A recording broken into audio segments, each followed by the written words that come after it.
Hey, what's up, y'all? Welcome to another episode of Timeout with Coach Cam. It's your boy Cam Chancellor, and I'm happy to do this episode. A nice collab here. I had to return the favor. I was able to join his podcast, Factual Opinions. Uh, they call him the Pharaoh. What's going on, brother? What's going on, brother Cam? Happy to be back. Hey, I'm happy to talk sports with you as always, and let everybody know where they can find you, man.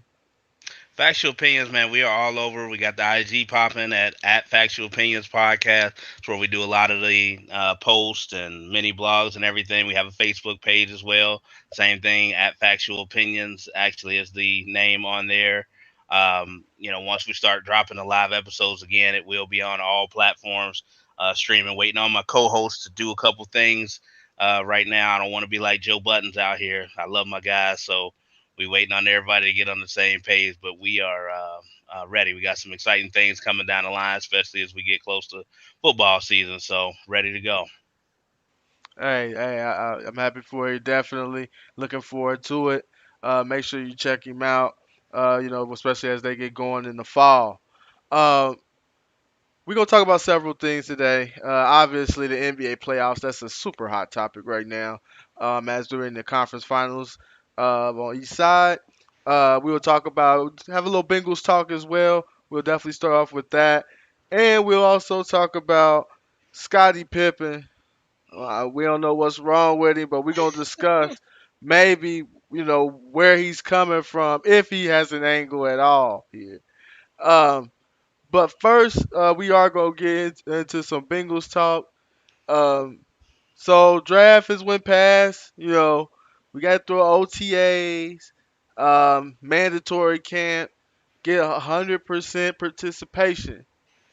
Um, to me, that's huge in the sense where, you know, I know OTAs, a lot of that stuff that wasn't mandatory, and you get all your guys there, especially on the team where you only got 4 wins. To me, that shows that they're still bought into the system and what they're trying to preach and what they're trying to teach. So I think that's huge moving forward. I think it's a good start as far as the offseason goes. Um, but I want to kind of talk to you a little bit because before you was all in on the lineman. You was all in on Panay Sewell. It was like if we didn't pick Sewell. It was nothing else for you. It was nothing else for you. Now after seeing what they did drafting Jackson Cartman, and they're projecting him at guard, um, how do you feel um, about the Bengals draft, and how do you feel? Do you have a change of heart? Do you feel a little bit better about the Jamar Chase pick? Well, first, let me say congratulations because we know that Cam and a bunch of other Bengals fans got their wish in the Bengals selecting Jamar Chase. So Yes. congratulations. Look, I'm still on record with saying if it was me, the pick would have been Panay Sewell. Now, we talked a lot off the air, and I know you couldn't wait to get me on air to back me in a corner and ask me this question. Uh, yes, I have had a bit of a change of heart. I feel like if Jamar Chase becomes the player that you and a bunch of other people believe that he is, the Bengals can have something special. I mean, you're talking about trotting, starting trio of wide receivers out in Jamar Chase, who has a lot of history with Joe Burrow going back to their college days and that record-setting season 2 years ago, with T. Higgins on the outside, nobody slouch, and Tyler Boyd, a receiver who does better in the slot. And I saw a stat the other day: no wide receiver since 2019 has had more receiving yards in the slot in the NFL than Tyler Boyd. So Hmm. when you start talking about putting him back in a spot where he's comfortable and having those two dogs on the outside, if Joe has enough time to throw the ball to them, we could be a pretty dynamic offense. And don't forget, my main man, Joe Mixon, back there in the backfield. So, yes, I've had a bit of a change of heart because I can see this being a very dynamic offense as long as Riley Reef, the 32-year-old free agent right tackle, holds up. The Jackson Carmen experiment, moving him to guard, works out. And, Jonah Williams. carries his weight. Yeah, yeah, and Jonah Williams didn't play bad football last year. It's just when you have junk around you, the whole line looks bad. So you really can't, pick on somebody. Pick, just say he played well. I mean, you have to work as one unit at the offensive line. I just think the line will be, Sure. be just a bit better. I'm not saying it'll be great by any means. But if we can have a top, let's just say a top 15, 16 line, just be in the middle. Okay. I think that'll be good enough for Joe Burrow and Joe Mixon. You have to have to remember, Frank Pollock. I'm not calling him, God by any means, but the last time he was here, Joe Mixon led the AFC in rushing, and we didn't have. I would say the line was worse than what with the Yeah. pieces we have now. So that gives you some kind of hope as well. I just think this offense can be very, very dynamic. I think Joe Burrow's a player that if a player like Joe Burrow always give you opportunity to win. Hmm. And I feel like in any ball game, you have a chance to win as long as you keep him upright and long as you keep him clean. Um, which moves to the next question, which is my biggest question mark: the head coach, Zach Taylor. And there was an article today, was stating that from a former NFL GM that Zach Taylor is not equipped to be an NFL head coach in this league. Um, what will it take for you in order for Zach Taylor to keep his job? Well, let's be clear. Um, we know that I've been on record saying that I didn't believe he was qualified to begin with. I've been one of his most staunch critics throughout this process.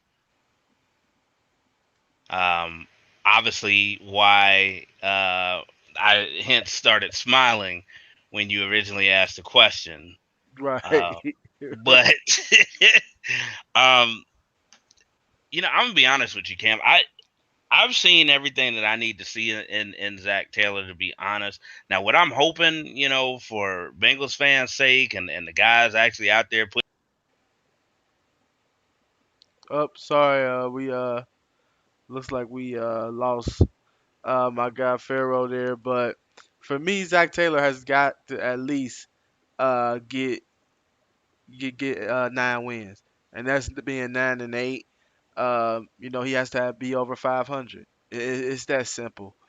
Zach Taylor, I think he's been bailed out on several occasions. The Joe Burrow injury, I think, bought him some time, and I think the Pittsburgh win bought him some time too.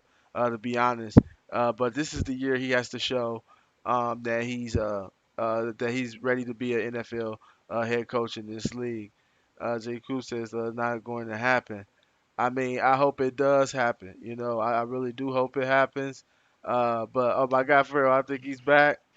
Not Uh, sure what happened. I apologize no, about no, that. no, no. You're good. This happens, man. It's technology is We storming out here. Yeah, we know it's monsoon, and if you're in Yeah, Cincinnati right now, right. Yeah. uh, but But go ahead, not continue. not to be long winded, but I've seen what I needed to see with Zach Taylor. I didn't believe he was qualified to begin with, but I'm not wishing more pain on the players. I'm not wishing more pain on us as Bengals fans. So I'm hoping that there's enough talent, at least on the offensive side of the ball, where maybe it overcomes some of the shortcomings that Zach Taylor has. But again, entering this season, I still have the same three concerns that I had ending last season. One, Zach Taylor still the head coach. Yep. Two, did we do enough to protect Joe Burrow and Joe Mixon up front?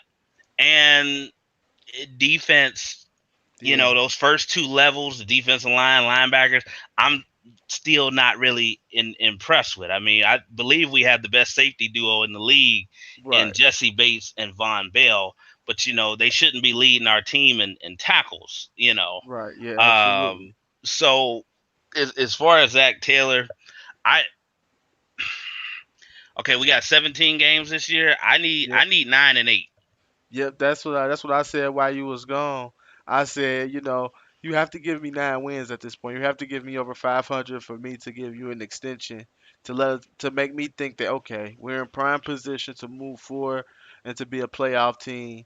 With Joe Burrow leading us.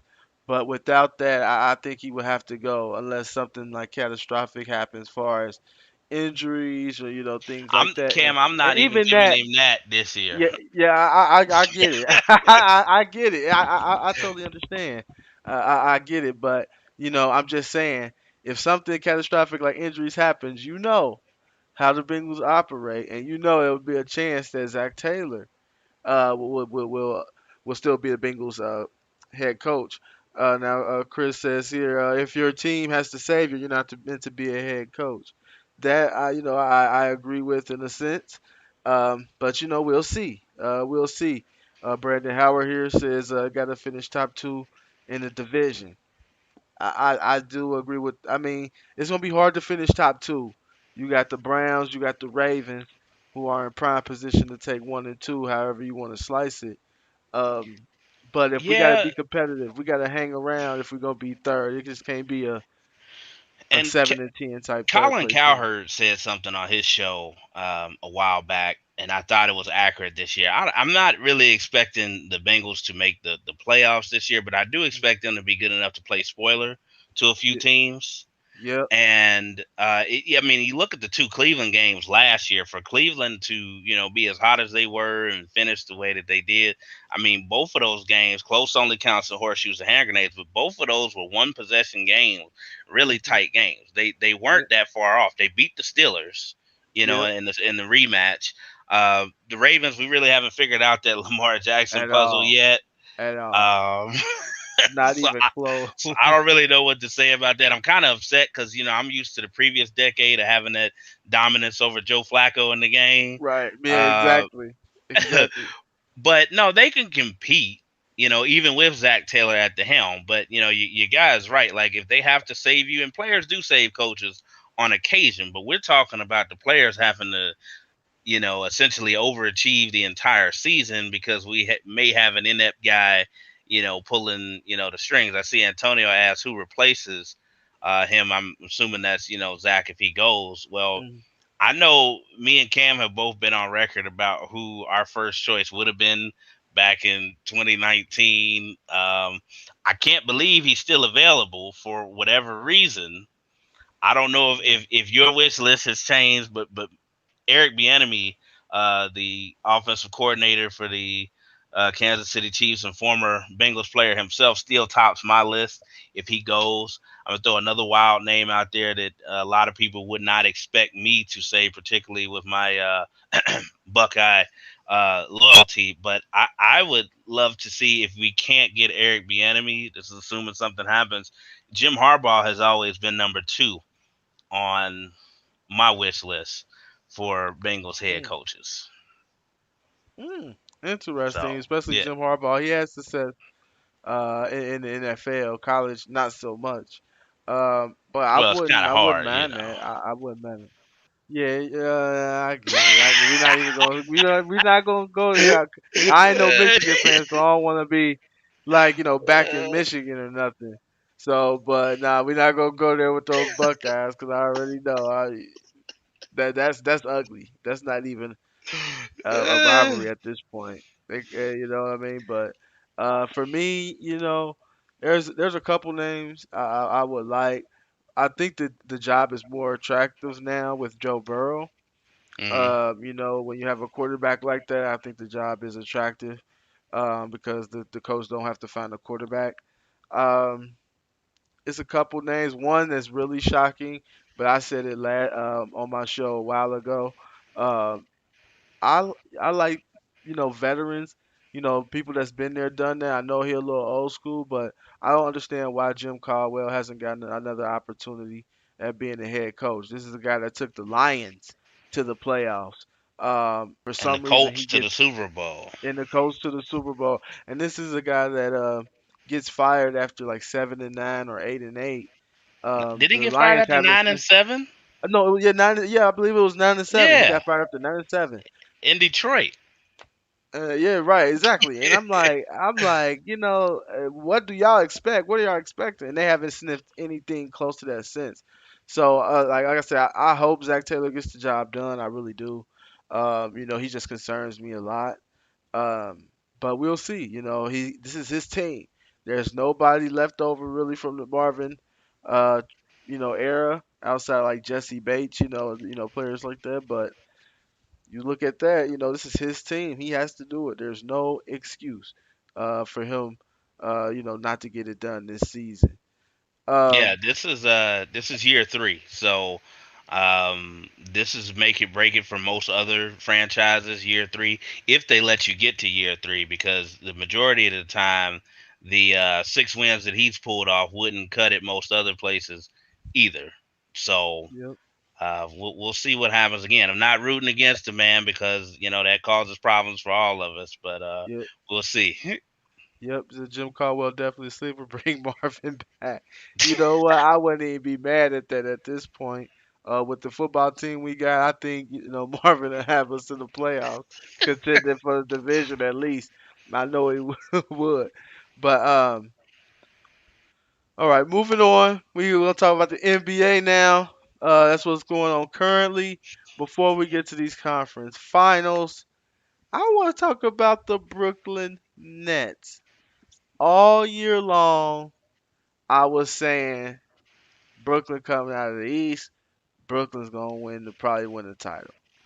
I thought that was it. And even with the injury to James Harden and Kyrie, I still thought they could eke by that series to give them some more time. However, when I started to worry about my prediction was after game 5. Even when the Nets won that game, it took a heroic effort from Kevin Durant to win, to pull that game off. It took a 50 piece, and I'm like, you know, even when he did all that, they barely skated by. It's like, can he do that again? And he did it again with 48. A lot of people, critical of the air ball he shot at the end. Um, but I felt like he did more than what he could do to put them in position to win.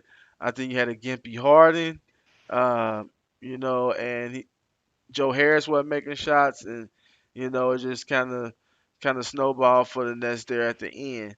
Um, are you shocked that the Brooklyn Nets didn't pull this off, or with the injuries, did you kind of expect, for it to end up that way? I'm gonna be honest. I'm still a little shocked because of the overall talent. And first of all, as we have these KD fan versus LeBron fan wars going on around us, Yeah, I want to acknowledge KD for a bounce back year. Yeah, he had some injuries during the regular season, but he really showed up and still showed that he's one of the elite players in the NBA. I don't think he has anything to hang his head, on or about. He did a great job. So, but with that said, I guess I have to eat some humble pie. We got a mutual friend, it's really good friends with both of us, Mr. Travaris Bass, who yeah, I'm glad I didn't post it public because I was getting ready to get with him about a week and a half ago, and I was gonna say, look, man, you holding on. Giannis is never going to win a championship in Milwaukee. And I'm right. glad I didn't come out and say it because there's still an opportunity for that to happen.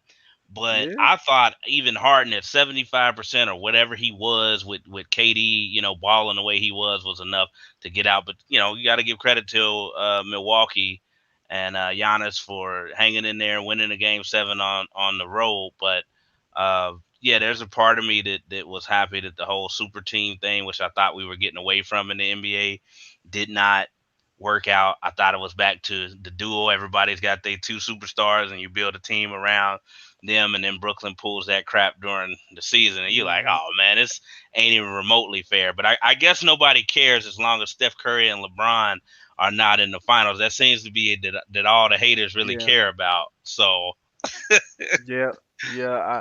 But that's man. I mean, it is good to see some new faces, for a while. I know Antonio said they wasn't shocked at all three super talented injury prone head cases.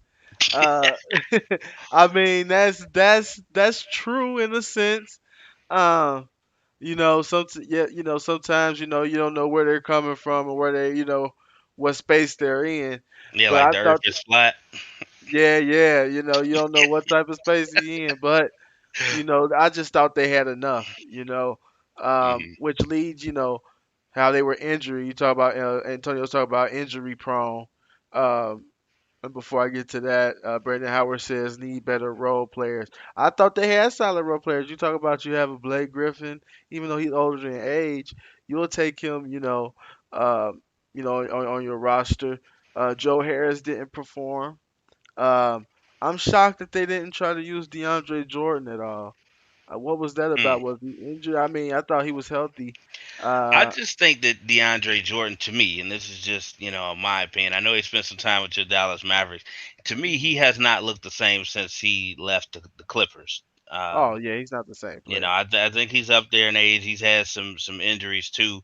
As far as the better role players, I mean that would be nice. It's just when you have three guys eating up such a significant portion of your payroll, sometimes it is hard to get other role players or guys to take a lesser role and come in. But I'm with you. I didn't think Brooklyn had a bad supporting cast around them. I just think the injury bug unfortunately caught them. And a point I wanted to make also before I forgot, I thought looking at the playoffs, the majority of teams, especially the ones that are left that we have now, were the Hmm. teams that didn't make a deep run in the bubble last year. So they got more time to recuperate and Yep. recover. I'm not making excuses for anybody that went out early, especially my beloved Los Angeles Lakers. It is what it is.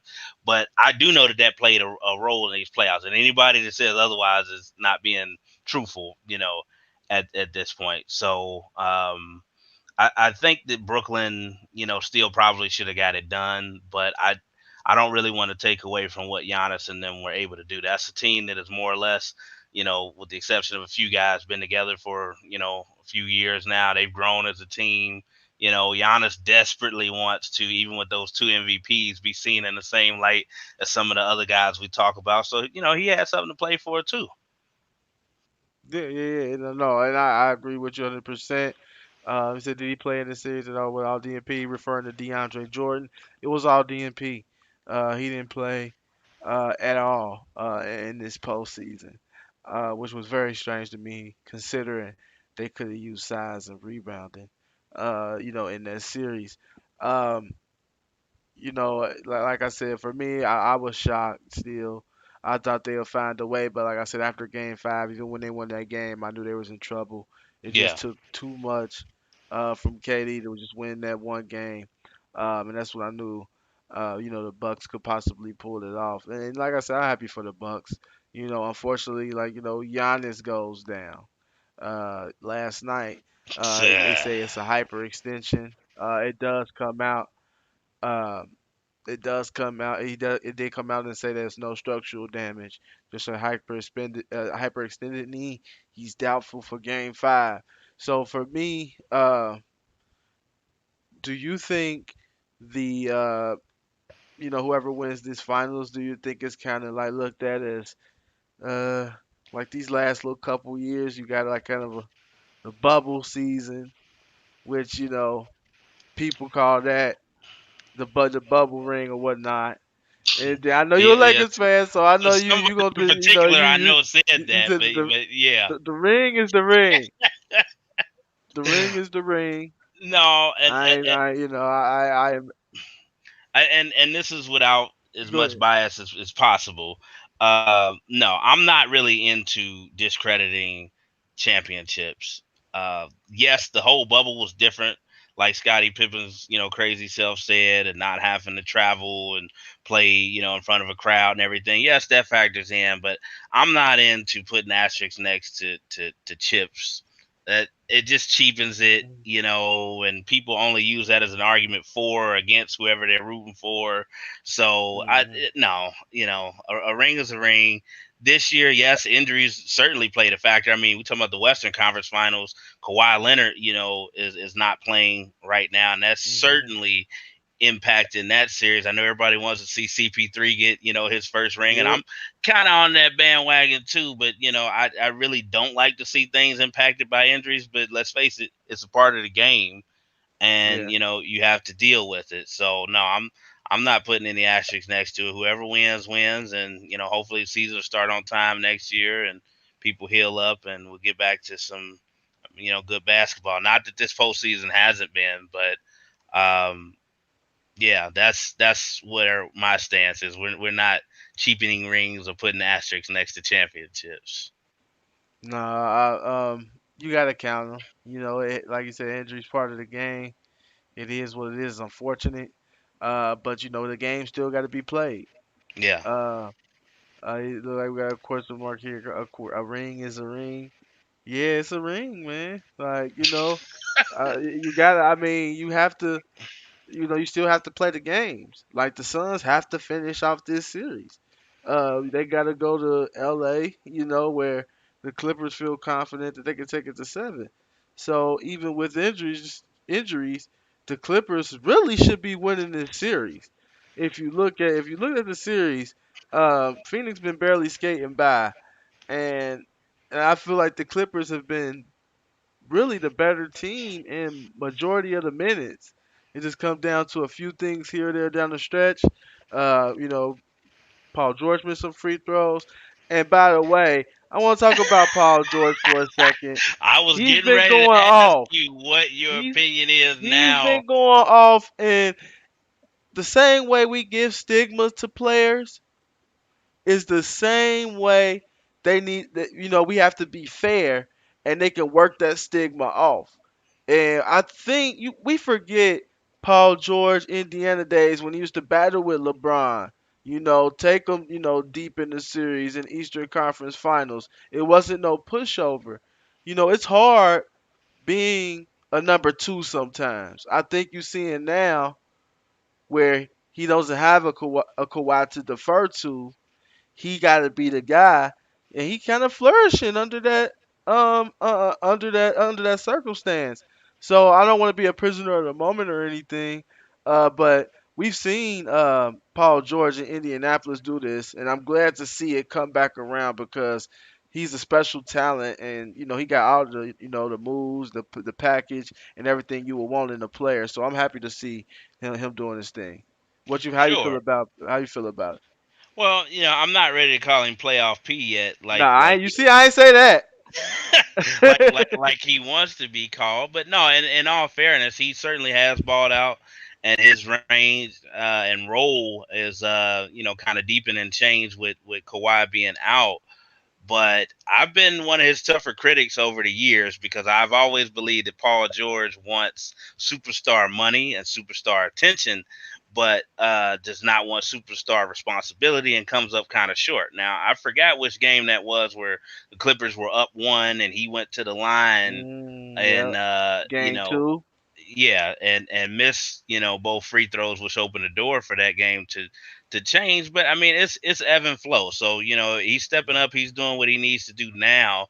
And in a sense, you don't want to be a prisoner of the moment by making any big assertions about what's going to happen going forward. But I'll give him credit for stepping up right now.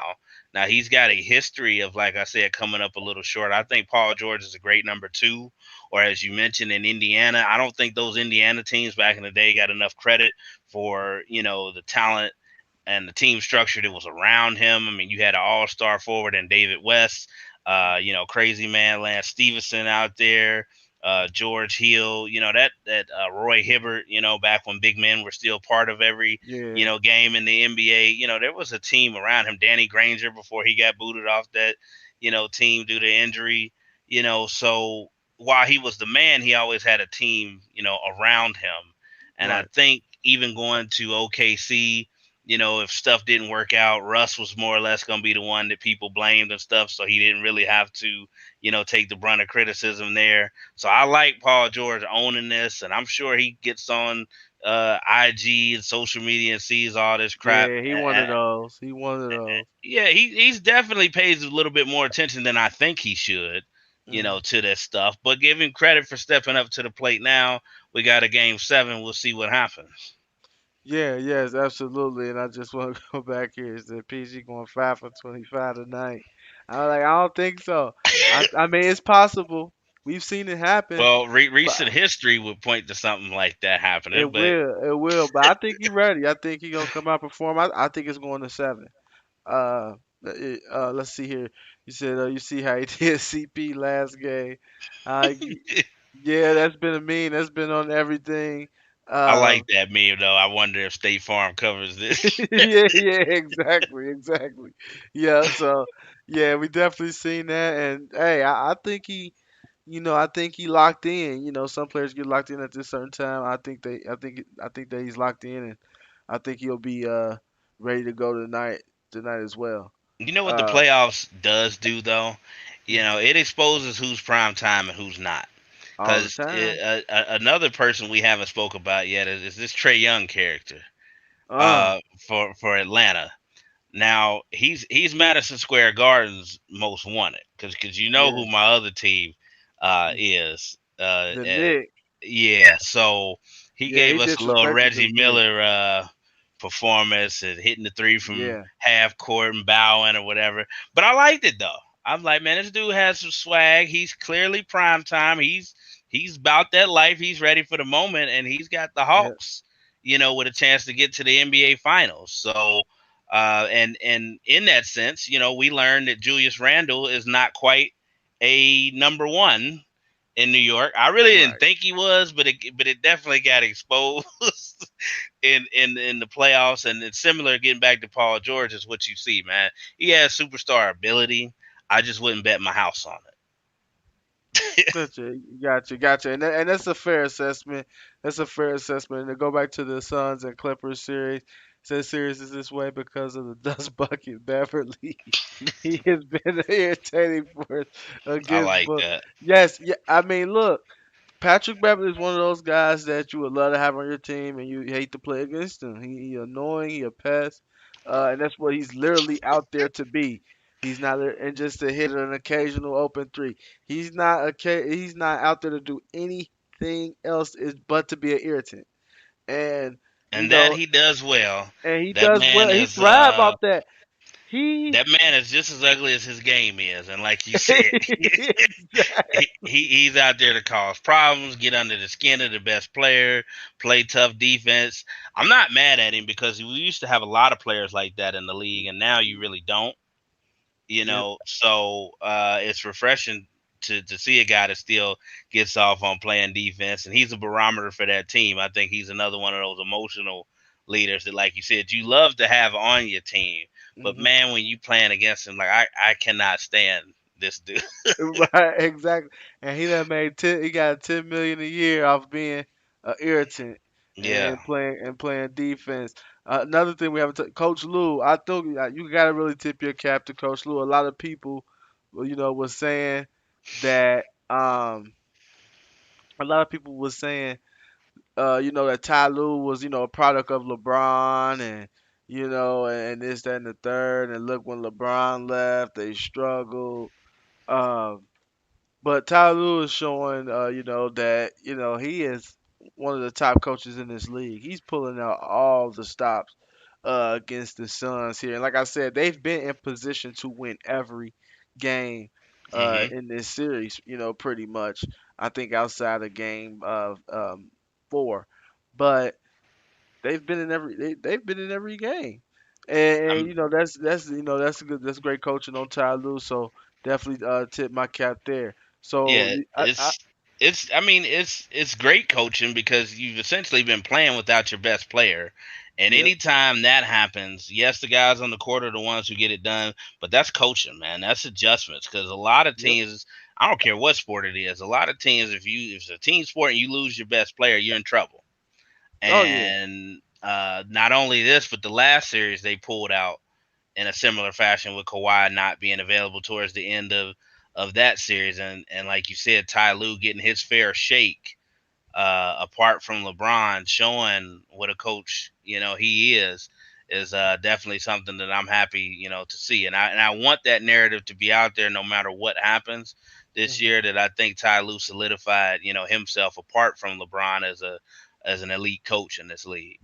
Yep, absolutely. And I know you was talking about Trey Young earlier. I wanted to ask you, most impressive. Like, who has impressed you the most in this playoffs? Is it Trey Young? Not necessarily, because I knew Trey Young had some dog in him. Now, how much dog? You never know till they're put in this situation in prime time to perform.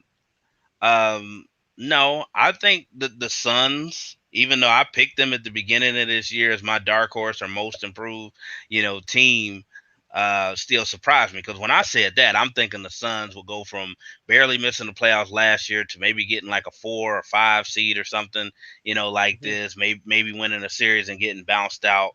But to do what they've done, and they've had some adversity too, with CP3 missing a game or two during the Lakers series, and then with the whole COVID protocol being out of here, and Devin Booker, who I've been on for a while, and I Mhm. know he's a dog, really stepping up in the superstardom has, I think, been the surprise, and DeAndre Ayton having the impact that he's had on games. It seems Mhm. like when you cut on the TV now, it's like they're trying this whole positionless or basketball or small ball, and it's like the big man doesn't even have a role anymore. So I'm Right. very happy to see DeAndre Jordan, not DeAndre Ayton, making Right. an impact out there for Phoenix and holding it down for the big man, and showing that maybe that was the right pick all those years ago, picking him over your guy down there in Dallas. Hey, it fit what they had. They had Booker already. So adding Aiton, a premier center, who can kind of do it all, it really, really benefited them. They just needed a point guard to put it all together. And they got Chris Paul, the ultimate point guard and the ultimate leader. And it all kind of fit together. They built like a 90s team in a sense, Yeah. where you got your old school, point guard that's gonna dish it, and then you got your scoring shooting guard, and then you got your center, who finishes around the basket, rebounds, defend.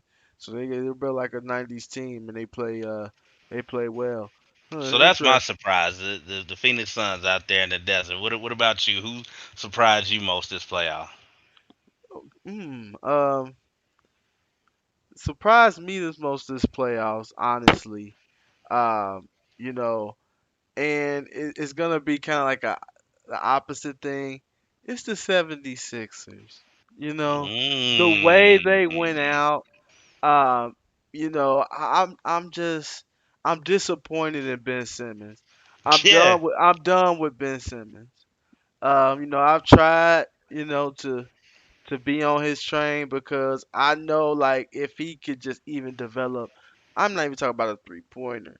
I'm talking about if he could develop like even a mid-range jumper, he can be an elite talent. And once again in the playoffs, the game slow down, half court happens, and Ben Simmons is just simply not effective.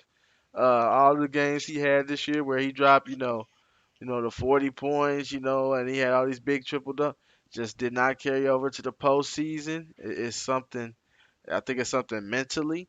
He came in the league being able to shoot a mid-range jumper, and now he doesn't even attempt to shoot Oh, it's outside the all paint. mental. It has He's to be what, mental with Ben and Simmons, and so that's shocking to me. you having a hoop background even more so than me. I think that Ben Simmons is what we used to call back in the day self check. You know, uh, Yes. because he's in his own head. He's way too talented to be going through a lot of what he's going through on the court. You see, it's mental now because he doesn't even want to shoot the ball in certain situations, and Yep. he's not using what other skills he has to combat that. Because for years, guys like Jason Kidd, Rajon Rondo, who I grew up watching and loving, did not have jumpers till much late in their career. Now they did finally develop it, towards the end, but they were so good at the other things that they did, and the playmaking and the running the half court offense and everything, that they still contributed and still controlled the game. Mhm. And Ben Simmons is allowing his lack of shooting ability to affect him wanting to do anything else on the court, to the point where I know Philly fans are kind of like, even us casual observers of that team is like, well, what are you good for at this point if you're not even going to use your athletic ability and facilitate a drive, put pressure on the defense? He's regressed. He's went Big time. backwards. in my opinion. So that was shocking. Mhm. I agree with you in that case. Yeah, yeah. So that I mean, that was shocking to me. But like I said, I went a different route with that question because I mean it was just really glaring to me. Because like I said, Trey Young, I expect that kind of from him. He was a baller. I didn't know he had that much, like you said, that much dog in him. Because like he got a will to win that I didn't know was there in Trey Young. I'm like, whoa, wow, this dude kind of refusing to lose here. Like, you know what I mean? So especially for him to be so small, he's really definitely showing that he's that leader and looking like the news. You can add him to maybe the superstar list. I feel like it's only a handful. I don't like to label a superstar on everybody, but he's trying to work his way into that category for sure Yeah. with this run in the postseason. All right, now, well, sometimes the OGs of the game get to tripping, and I don't mean to rhyme, but we talking about our boy Scottie Pippen here, and I I understand Scottie has a book coming out, and I know he wants that book to sell, but Scottie Pippen has been talking crazy here lately. I mean, is there any before I ask you, before I hand it over to you? Scottie Pippen done called Phil Jackson racist. Um, he said the MJ saying, pass the ball to, Kerr be ready. He said that was staged. Uh, all all type of stuff. Do you think is there any validity to what Scottie Pippen is saying? Let me start by saying this. God rest his soul. For those that don't know, I lost my second eldest brother back in April. Scottie Pippen was his favorite player of all time. Constant argument between me being a Knicks fan and him being a Bulls fan growing up in the '90s and Oh, that had to suck. early 2000s. But I love Scotty. Okay, excuse me, Scotty Maurice Pippen. Yeah. I have spent the majority of my life defending because I don't think he gets his just due as one of the greatest NBA players of all time himself because he happened to play with the GOAT, the greatest of all time, and Michael. So naturally, you're going to be overshadowed. I don't care what you do. You played with Michael, and I don't envy that. I think Scotty handled that situation, at least during his playing days, better than a lot of people would have. He didn't cry about Yeah. it or try to force his way out necessarily like a Kyrie did or other people that don't want to play in people's, shadow.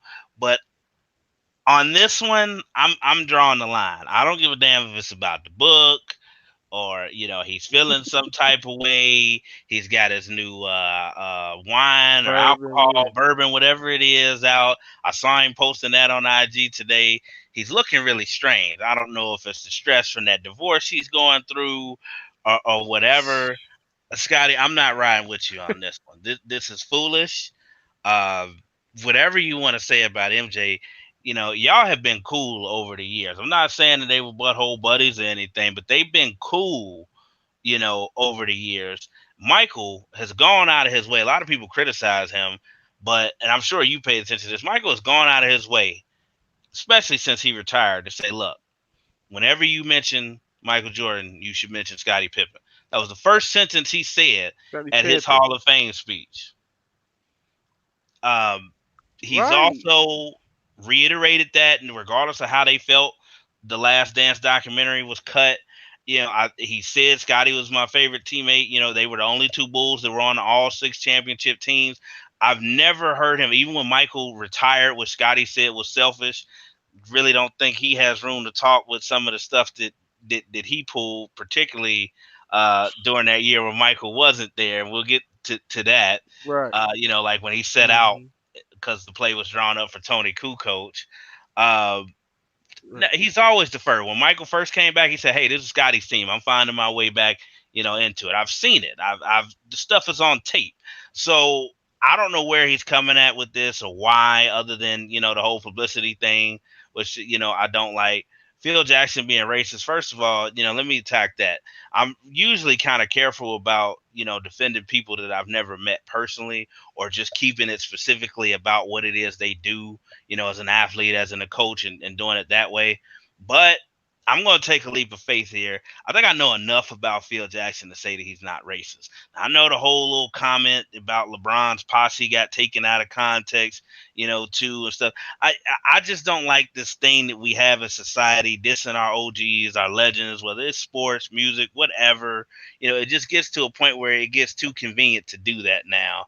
Yeah. So, I'm not riding with Scottie on this one. It feel was not racist. The Bulls had ran that play several times throughout that season. They even showed that during the documentary, and Kukoc damn near hit all of those shots too. So it wasn't by accident. He made the shot in that instance. Now I do feel Scottie. He watched Michael for what 7 8 years be the one that play was drawn up for, and he darn near averaged a triple double and took them back to the semifinals without Michael.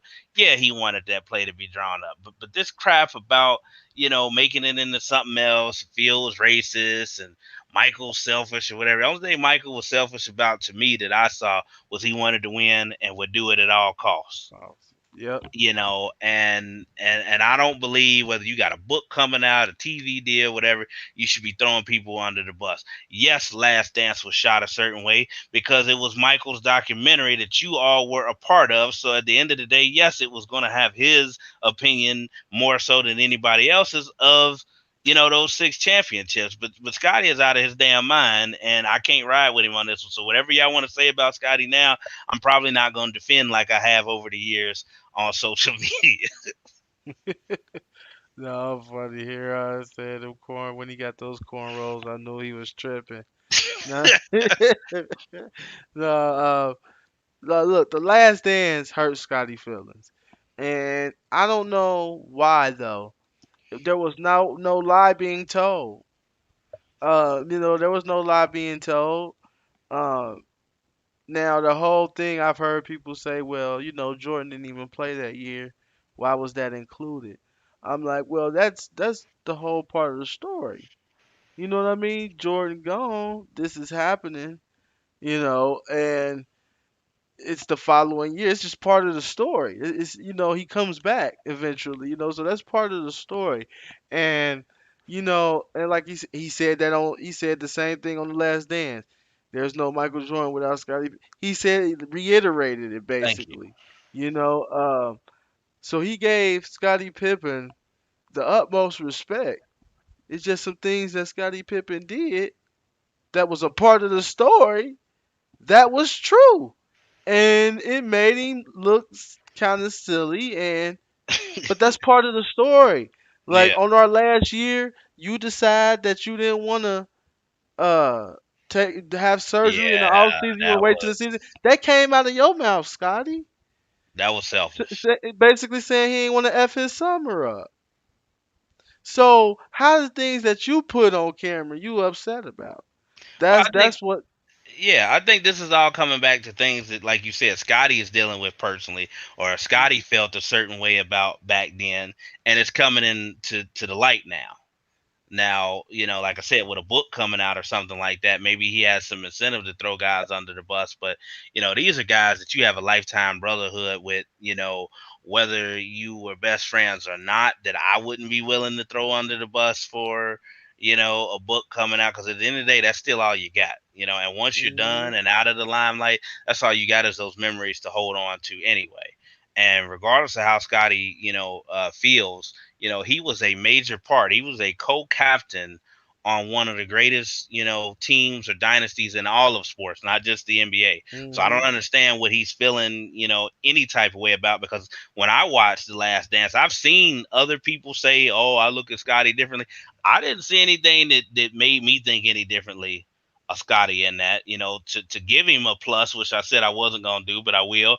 That game six, the last one, against the Jazz in the 98 finals, I see Scotty out there with, a Bad back. horrendous back injury, even Hmm. if he was just playing a decoy, doing what he could do, trying to get the little jump hook off in the post against, Hornacek. Like, Right. nobody's, coming down on Scotty that I know of that really knows basketball and appreciates what those guys did. So this is all in Scotty's head, and I think all those years of playing second fiddle to MJ, are finally burning him up, and that's what we're dealing with, the byproduct of that right Yep, that's exactly what it is, and he willing to drag now. anybody down with him during the process. And I think, like you said, that's what I really don't like about it.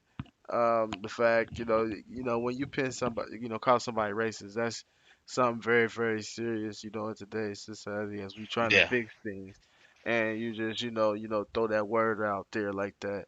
Uh, that's like I said, that's something that really ain't cool. Especially I've never heard Kobe, Shaq or anybody call Phil Jackson, racist. You know what I mean? So, um, you know, we'll see what It's because Scotty. he's not Cam. Exactly. Oh, I know. Without meeting the guy, I he's know, not. right? Exactly. I think I'm on Phil Jackson's side on this one for sure. I don't think he's racist at all. So we'll see. I'm quite sure we'll hear more from Scotty as this book drops. I don't think he's finished at all because it seems like each event he goes on or each show he goes on, he doubles down and gets worse and worse. So and people gonna want those interviews. So we'll hear more from Scotty.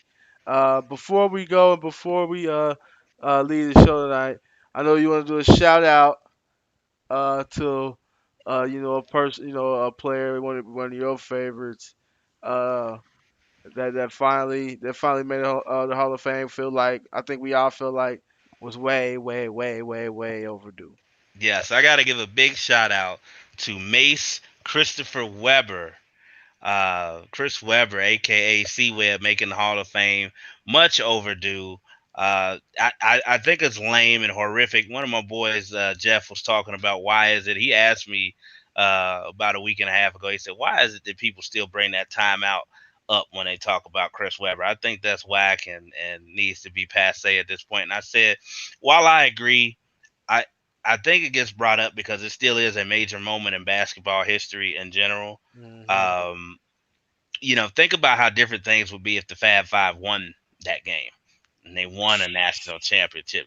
They're still revered and talked about to this day, even more so than the two teams that they lost to in the championship Hmm. game. But just think about how different it would be. But on that note, Chris Webber still delivered and did everything that he needed to do other than winning a championship. He was the first pick in the draft, 5-time All Star. To me, help usher in the new era of power forwards in the NBA. All these guys, be it Dirk, be it Rashid, KG, Duncan, all of them, I think, learned a little bit off of Chris Webber, who took it where I think Karl Malone and Charles Barkley had it, where okay, we're gonna try to pivot off of just being the bruiser power forward in the post, and it's cool to be able to dribble, have your little mid range game, be athletic, in the post. And Chris Webber took that into the stratosphere, and we're still seeing the byproduct of that with the Anthony Davises and people out there like that. So I want to give a big shout out to Chris Webber, my main man.